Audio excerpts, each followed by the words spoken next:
Okay, so let's pick up where we left off. We were talking about Splash Math and some of the reasons why I think it is a great app to add to your math instruction. We talked about you can scan this QR code here on the screen to take you to the website, and then I was sharing this video. So let's kind of relook at this video. Whoops, that didn't work. Let's try that again. Welcome to Splash. 5 math practice program that increases student performance.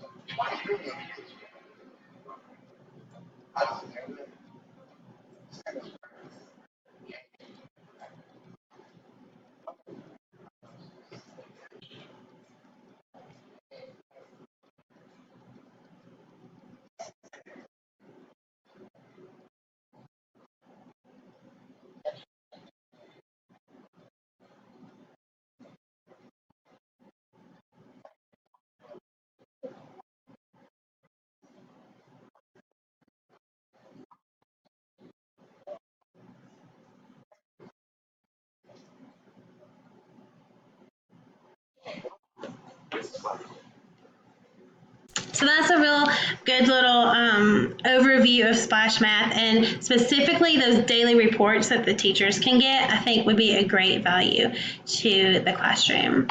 So let's quickly talk about, I wanted to show you this. This is what it looks like when you get your daily reports or your student report card. You can have it emailed to you. Again, I was telling you, a friend of mine right here, she gets it sent to her phone, and it gives you real-time progress on a dashboard, and it lets you know your students' trouble spots, which I think is a great option for a math app. So let's talk about research. What does the research say? So I found this article in the Journal of Educational Psychology, and this was printed this year, and so I thought that was interesting to have data that was so up to date. And this study looked at active learning with math apps. Did they foster good numerical representations? How was the manipulation on the app? And did it add another layer of sensory learning, which I thought was really interesting. We have lots of visual learners. I didn't think about a math app as a sensory learning, but I see where it could be. It's bright, it's colorful, you have to use your hand to manipulate the screen. And then did it provide immediate feedback?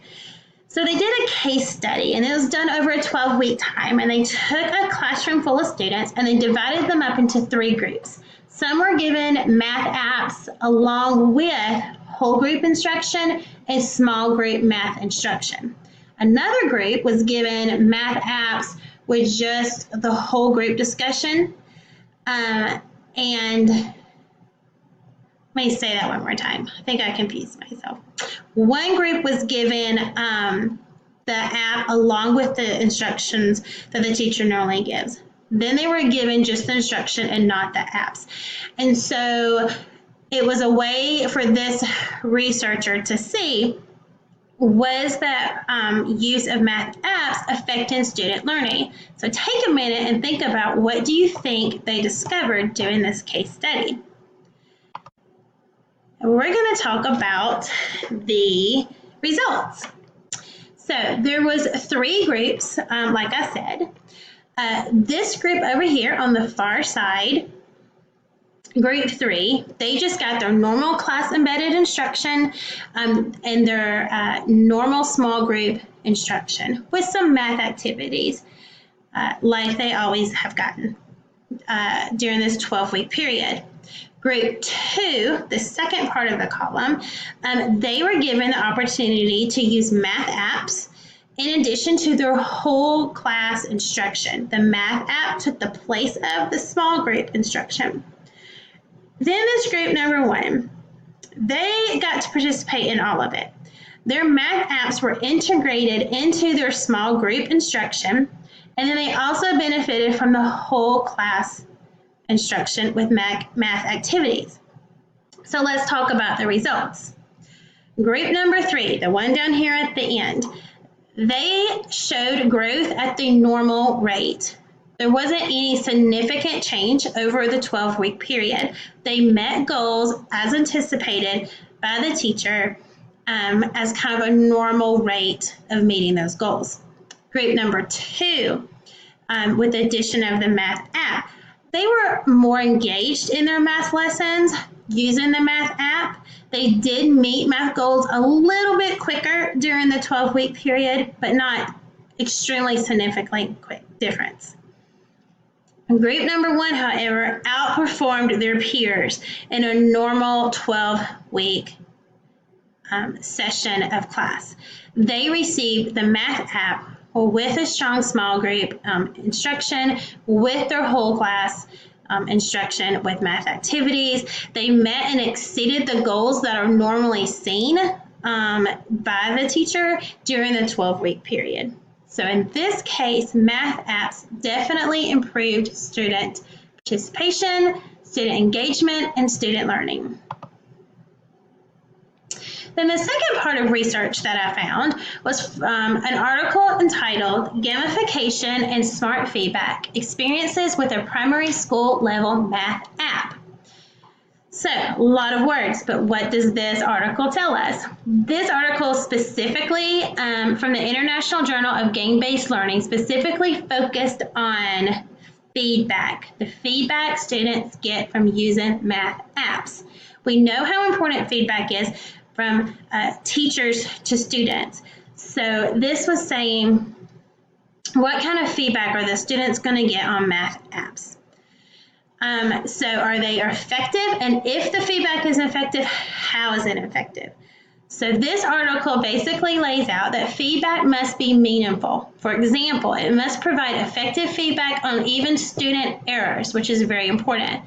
You'll remember on Splash Math, the little hippo told the students, oh, you got this one wrong. He'd say, no, you got this one wrong, but here is how the right answer. That is effective, meaningful feedback. Effective apps with feedback give authentic formative assessment, meaning that those report cards that Quick Math Junior sends to the teacher, that is a quick, authentic formative assessment. It tells you a few minutes after the student performed the task, this is where they met their goal and this is where they did not meet their goal. It also says that feedback motivates and engages students in the learning process. Specifically, remember, we're talking about feedback on an app, a math app. So it is going to engage and help the learning process. And then the last part of this was interesting to me. It was that the study found a gender difference in effective feedback. It found that girls tend to not care for or respond well to the competition aspect of apps, but boys did. Girls were more concerned about getting the answers wrong or right, which is interesting. So let's quickly, I want to talk about one of the ways you can make sure that you are using an effective app in your classroom is by using rubrics and checklists. Here is one from Learning in Hand that you can get free online that has great ideas.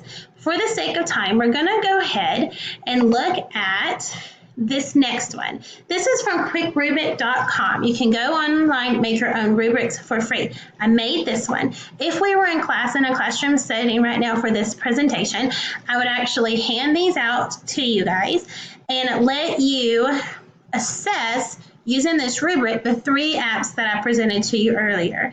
And you can see the app contains visually effective icons and pictures to engage the student. The app can support the teacher's scope and sequence of the Alabama Common Core State Standards, and the app is user-friendly. Students in the appropriate grade level can use it effectively.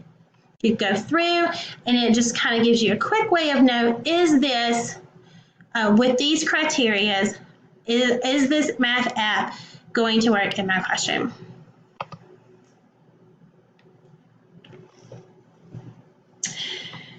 I think to close up this discussion, I want to share with you this video. This is not necessarily a video of a teacher using a specific math app, but she is using it for a math lesson.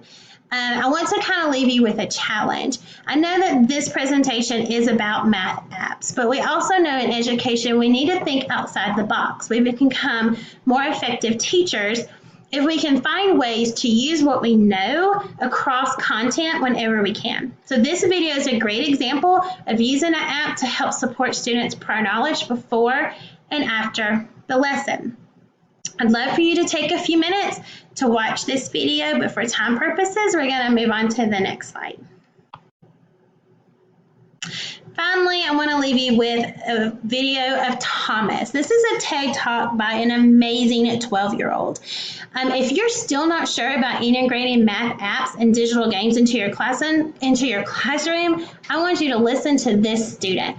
This is the future of our classrooms. This is not the future. This is now. This is where education is now. I want you to listen to where the point of the video where he says about having a supportive teacher along with technology has made a difference. Our students live in a world where they can reach their goals like never before.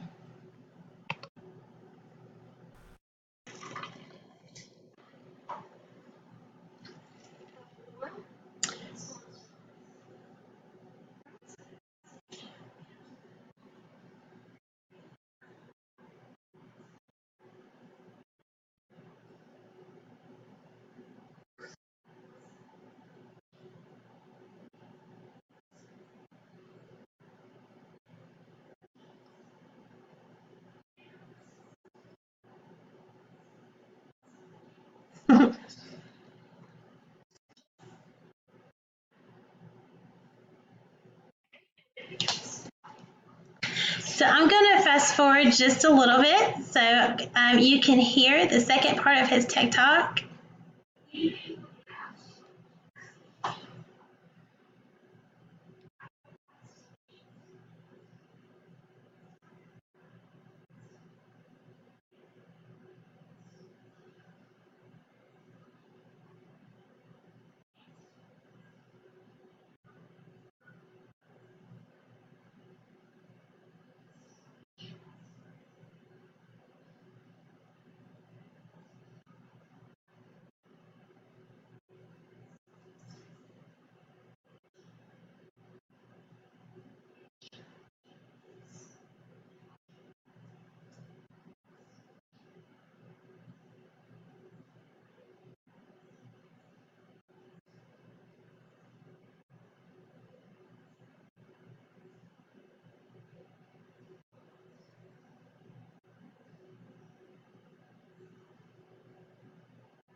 So he's an amazing little boy who has found an inventive way of using technology, specific apps in his school, in his classroom. So I want to leave you today with this thought. He says that teachers need to recognize that apps are a resource and to make good use of it. So I hope that you've been able to hear about some apps that you feel like you can make good use of, and also use some of that criteria that we talked about to evaluate what apps you can make good use of in your future classroom. Thank you.